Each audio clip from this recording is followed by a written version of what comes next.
Hello, happy Friday. It's not that happy Friday for me though, because I just realized, just dawned on me, Zach and I are planning on going out tonight and we're losing all of our babysitters. Asher has basketball practice, Piper's skiing, Sophie's going on like a overnight girls camp thing to a cabin. And so guess who's coming to dinner with us tonight? Hazel. Am I excited about that? Not really, but it's better than not going out at all. Anyways, I just had that realization before I pushed record. Today's video is about putting yourself in a timeout when you are feeling intense urges to move, whether that be exercise or lower level movement or you name it, any kind of urgency or sense like you want to move your body. And the thoughts just keep coming. You got to move, you got to do something, you got to walk, you got to move your body, move your body. I want you to put yourself in a timeout, just like a toddler. When they're going crazy and they're just completely having a meltdown and you can't reason with them, what do? Okay, we're going to put you in a timeout for a minute. When you can calm down, we can talk, right? And you have this designated seat for them or a designated spot in your house where their timeout is. You're going to do the same thing for yourself. So when your thoughts are racing, it's going a million miles an hour and you're just feeling like you can't reason right now why it's, a commitment of yours that you're not exercising, you're not moving. This is something that you're not supposed to be doing. All of that's going to kind of not really sink in when you're in that state. So when you get in that state, what you're going to do is you're going to put yourself in a timeout.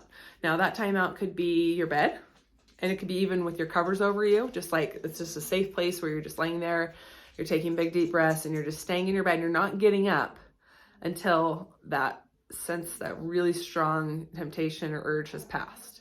And that could be 5 minutes, 20 minutes, an hour, but you're not getting up. You're not trusting yourself to get up out of that bed or out of timeout until things have calmed down. And the wonderful thing about anxiety and urges is with time, they do pass.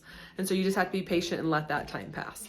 But with that space that you're giving yourself, with that time, your brain's able to kind of slow its thoughts and you're able to remember why you're in recovery.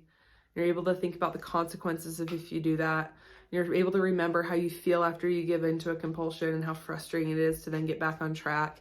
And you can kind of think through the choice that you were about to make and make a better choice.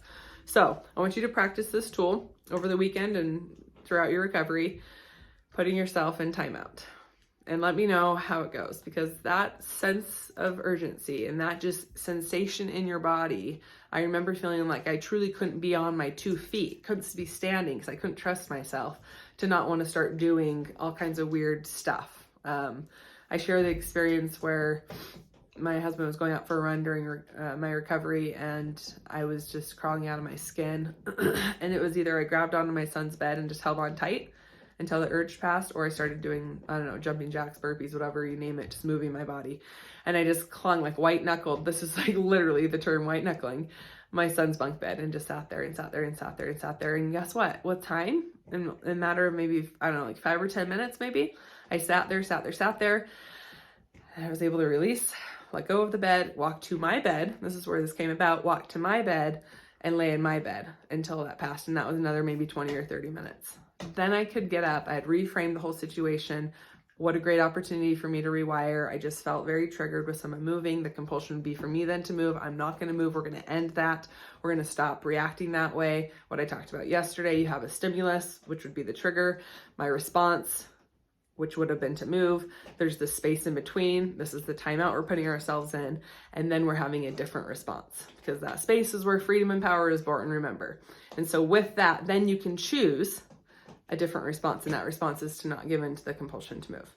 So hopefully this tool is going to be helpful for you. If it is, let me know in the comments. I will say I have been very bad, very bad about comments on the videos, getting back to them. And I have no excuse for that other than that I'm just really busy and I don't have time. So I guess that is kind of an excuse. But I do love to see occasionally when I go on there and see comments being made and people supporting one another on there. I think that's great and awesome, and I hope you keep doing that. But if I haven't replied to a comment, it's not because I don't care. It's not because you're not important or that you are not validated in your struggle at all. It's just that I have so many things going on that's one thing that I don't prioritize. Anyways, have a wonderful weekend and I will see you next week, hopefully. Bye.